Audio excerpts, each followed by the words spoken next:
if you've gotten bored watching videos of our pig sale, I hope this one perks you up. 11-12 is on screen right now. And if this one doesn't have the parts and pieces to be a modern-day 2023 show gilt hammer, then I'm not sure what kind of pieces are supposed to have.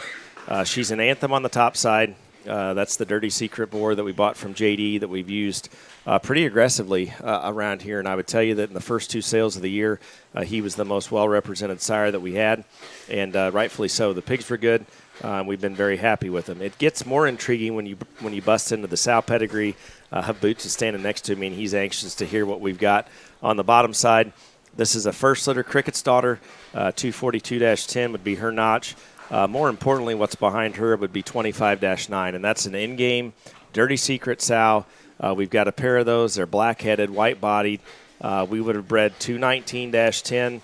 One of those good Dirty Secret sows, Dirty Secret Calcutta, bred her to in-game, and we kept a couple daughters. And then I think what's key here, and one of the best things we did on this farm that we're going to see a lot of sort of the fruits of the labor here going forward, we bred a lot of those key black ones to Crickets for their first litter.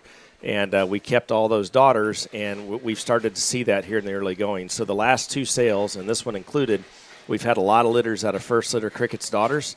This is a great example of that. So this gilt is 11-12. She's an Anthem Crickets in-game.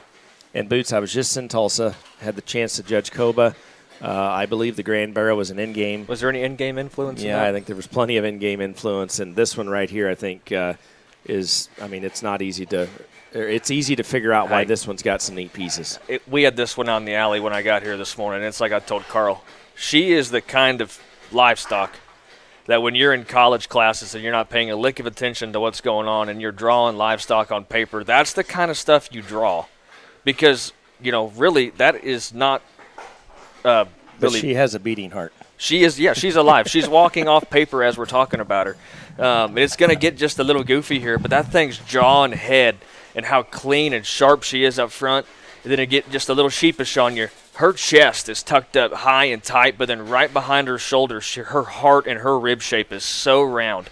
Then you couple that with her short length of body. She's long, short, long. And I know we don't talk about that near enough anymore in proportionality, but she's long ahead of her blade. Her mid-back and her length of spine is short. She's long-hipped. And then not to mention, her rear leg is gigantic and works very, very good.